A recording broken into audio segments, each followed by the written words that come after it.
Vituperation, not veneration. Study in the Book of Amos. Amos followed the ministries of Obadiah 840 BC and Joel 835 BC. Amos was a preacher from that other bunch. Because Israel comprised the 10 northern tribes, they resented the intrusion of a southern kingdom farmer who had the audacity to point out their sins and call for repentance. Amaziah, the priest of Bethel, whose ministry appointment was where Abraham built an altar, where Jacob wrestled with God and became Israel, the place where Joshua defeated the king of Bethel, where Samuel judged in circuit, where the sons of Israel inquired of the Lord about warring with Benjamin, 1 Kings 13, where Jeroboam's hand was stricken when he broached the man of God, the place of golden calves, and the famous prophecies of Jeremiah and Hosea against them, vocalized his resentment. Amaziah was considered the spokesman of authorized religion, and he came down hard on God's prophet after notifying the king. Go, you seer, flee to the land of Judah. There eat bread, and there prophesy, but never again prophesy at Bethel, for it is the king's sanctuary, and it is the royal residence. Amos 7:12-13. Amos responded to him by giving a review of his calling. Then he said, You say, Do not prophesy against Israel, and do not spout against the house of Isaac. Amos then prophesied over him which should again happen in modern times to those opposed to the will and wisdom of God. Your wife shall be a harlot in the city. Your sons and daughters shall fall by the sword. Your land shall be divided by survey line. You shall die in a defiled land, and Israel shall surely be led away captive from his own land. Thank God Amos was not living in our day. His words would have netted him a civil suit based on making a threat against a religious leader and intolerance of religious preference. He would have been castigated by all who adhere to interfaith ministries, restrained by court order from appearing anywhere near them, and remonstrated by television newscasters and religious authorities. His words would still be true. His prophecies used a method called a spiral effect, beginning with the countries surrounding Israel, his intended target. His prophecies utilized more first-person singular statements originating from God than any of his contemporaries. When God said, I will send a fire, those words sealed off the target of his remarks and settled the issue for Damascus, Gaza, Tyre, Edom, Ammon, Moab and Judah. Amos used the phrase, for 3 transgressions and for 4, which in essence means the last straw. His list of grievances from God was precise and conclusive. Beginning in chapter 2 verse 6, he progressed toward his final stroke, Israel's punishment as unavoidable and inescapable, to paraphrase Jonathan Edwards. God was justified in the inevitability of judgment because he sent prophets consistently, even from their own people, who were rejected and their message ignored. God asked the personal question, Is it not so, O your children of Israel? Amos pointed out that the nation sought to corrupt those prophets. You gave the Nazir its wine to drink and commanded the prophets, saying, Do not prophesy. Amos 2:12. Power and money are corrupting many today. One commentator succinctly stated, Israel's doom is sealed. Amos 3:11, 5:27, 8:1-3, because she has passed up repeated chances to be reconciled to the God of the covenant. Amos 4:6-11, 5:4-6, 14-15, 24. Nothing else remains to be done or said except to issue a warning for the nation to prepare to meet the God who is coming in judgment. Amos 4:12. He reveals that his strategy all along has been to hem Israel in on every side with the fires of judgment. Amos 1:4, 7, 10, 12, 14, 2, 5. She now stands isolated as the last victim of Yahweh's wrath. His patience with her, as with the other nations, has run out. Amos 2:6-13. Amos also had some mighty famous words, which usually are grandly omitted from modern homily. You drink the wine of the condemned in the house of their God. This might suffice for today's judgment on communion. can two walk together unless they are agreed? The indomitable question posed to all who continue to sit in pews while heresy is preached on a weekly basis, and also posed to those who align their congregations with interfaith ministries. The Lord has spoken. Who can but prophesy? Those who prophesy so freely should notice the sequence. An adversary shall be all around the land. He shall sap your strength. This is a most cogent commentary on the national activities of today.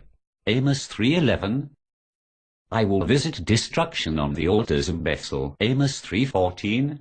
How could God destroy such a sacred and hallowed place? Listen to the facetious call of Amos. Come to Bethel and transgress, at Gilgal multiply transgression. Bring your sacrifices every morning. Amos 4:4.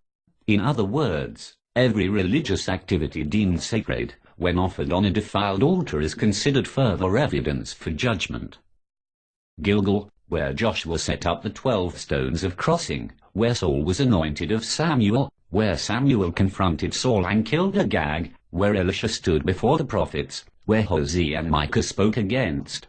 The same place where God spoke in Joshua 5:9. Then the Lord said to Joshua, This day I have rolled away the reproach of Egypt from you. Therefore the name of the place is called Gilgal to this day. Gilgal, wheel, where the reproach was rolled away, and in Amos, the judgment rolled back. 5 Yets and a conclusion. Prepare to meet your God, O Israel. Amos 4:12. Since Israel evidently had no idea who God was, they must be introduced. The Virgin of Israel has fallen. Their purity was history, and there are none pure enough to restore it. Seek me and live, but do not seek Bethel, nor enter Gilgal. Seek the Lord and live. Amos 5:4. Instead of entering conventions, digging the wells, or claiming old promises, it is time to seek God. Let him define terms and determine boundaries. You who lay righteousness to rest in the earth. The funeral has occurred, and the burial has taken place. Oh, that we might discover where it is buried. Woe to you who desire the day of the Lord. For what good is the day of the Lord to you? Listen to this. The only prayer for the holiness ones is the prayer for God to bring about the end-time factors in rapid order. But to those left behind, theorists, Amos' question is valid. Woe to you who put far off the day of doom. This is a sealed day. Take away from me the noise of your songs, for I will not hear the melody of your stringed instruments. But let justice run down like water, and righteousness like a mighty stream. Only when this is the cry from the pulpit will that pulpit be worthy of listening to. Woe to you who are at ease in Zion. Zion, Old Testament 6726, Sion. The same regularly as Old Testament 6725. C1 as a permanent capital, a mountain of Jerusalem. King James Version Zion. Old Testament 6725, Siyun. From the same as Old Testament 6723 in the sense of conspicuousness, compare Old Testament 5329. A monumental or guiding pillar, King James Version sign, title, Waymark. Bible Soft's New Exhaustive Strong's Numbers and Concordance with Expanded Greek Hebrew Dictionary. Copyright 1994, Bible Soft and International Bible Translators. The play on words is simple. You are at ease in your Zion, but your Zion is not where I abide. Surely I will never forget any of their works. Shall the land not tremble for this, and everyone mourn who dwells in it? The visions. Amos was given a vision of locusts. So great was the economic devastation the Lord declined to use it. The vision of fire, a destruction so enveloping that the Lord rescinded it. A plumb line of separation which the Lord retained. The first response after the plumb line was the rebuke of Amaziah. Go figure. Another series of visions arose to greet Amos. The rotten summer fruit was the first.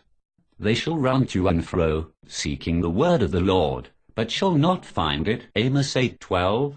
How different today when every day a new conference or convention bids. Come here and get the latest and grandest from God. The Lord was standing by the altar and commanded, "Strike the doorposts that the threshold may shake." In demolition, striking the lintel would be the easiest method of destroying a door frame, but God instructed him to strike the doorposts. Could it be these doorposts did not have the blood applied, or could it be the framework holding them was so destroyed that the rotten threshold came with it? On that day I will raise up the tabernacle of David, which has fallen down.